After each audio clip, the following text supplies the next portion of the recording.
guys, day 45, pretty legit, driving to work for my second time in this car, but the first time I was able to plug in and run off of electricity. So there's a free charging station at my work. As you see right there, we have 4.9 miles left.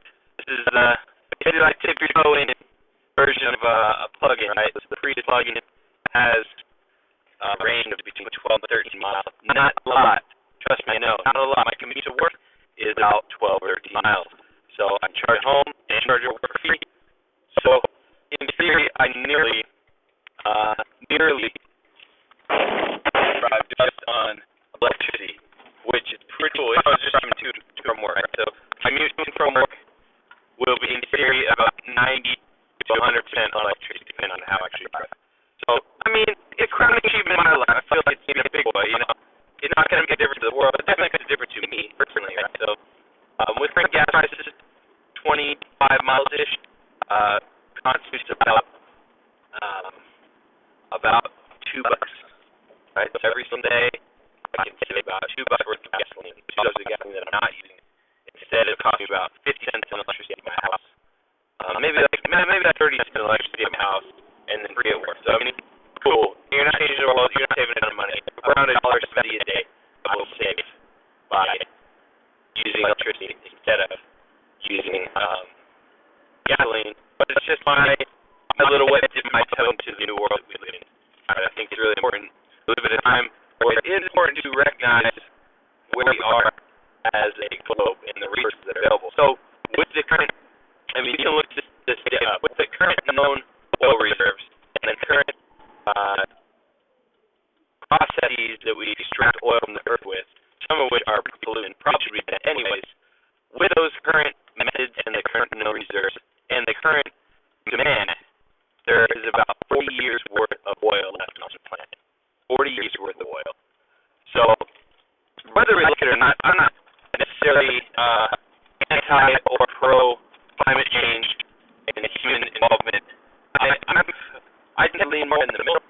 I think there is definitely some deceit on both sides of presenting sort of faster further an agenda and sell products. You know, there are definitely companies on both sides of the aisle that are making money on the propaganda that is being spewed out, whether it's the effect humans have or that they don't have an effect. Someone wants a certain message to be presented that they make money. Not much you know. The other thing I do know is when in areas I've been in, like Montana, where there are no cars and people, the air is very clean and it is pleasant to be around. So it's not really a matter of debate on whether less fossil fuels is better for your health or not. And that's really what we should really be focusing on, is what's the best quality of life we can have as people. And it's certainly not, you know, if you've ever gone over to China or India or any of those countries over there that have zero regulations, or I should add, maybe they have regulations, but the air quality is super, super terrible. Yeah, that's not a good way to live, having to walk around with masks on. Not to prevent disease, but to prevent your lungs from filling up with smoke. That's not vague. That's not just, that's due to human involvement. And you can chalk that up to whatever you want. My little bit is not going to change the world, but learning how to live in a world without fossil fuels is important because, believe it or not, there's a limited amount left on Earth. So, and even the debate will go on, you know, it does require a lot of fossil fuels to produce renewable technology. The amount of fossil fuels it requires to produce a wind turbine and transport it and, you know, and lift it and so on and so on. Pretty much, I mean, depending on who you ask, it's not, you don't make a lot.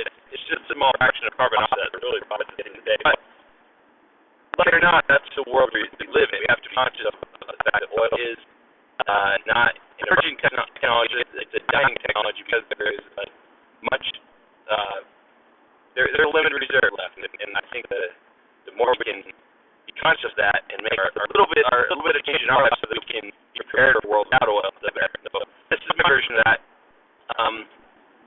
Yeah, I think it's pretty cool. I'm just stoked that I can, dip my toe in the water. And as soon as I get my purple stickers, it'll be even better, so I'm excited for that. Anyways, guys, it will be day 31 with push-up routine.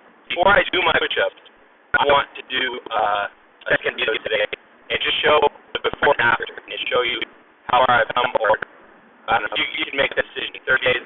Granted, I skipped like 8 days in that 30. So I only really took like 22 days. I was only maxing out like 17 of those days. So pretty.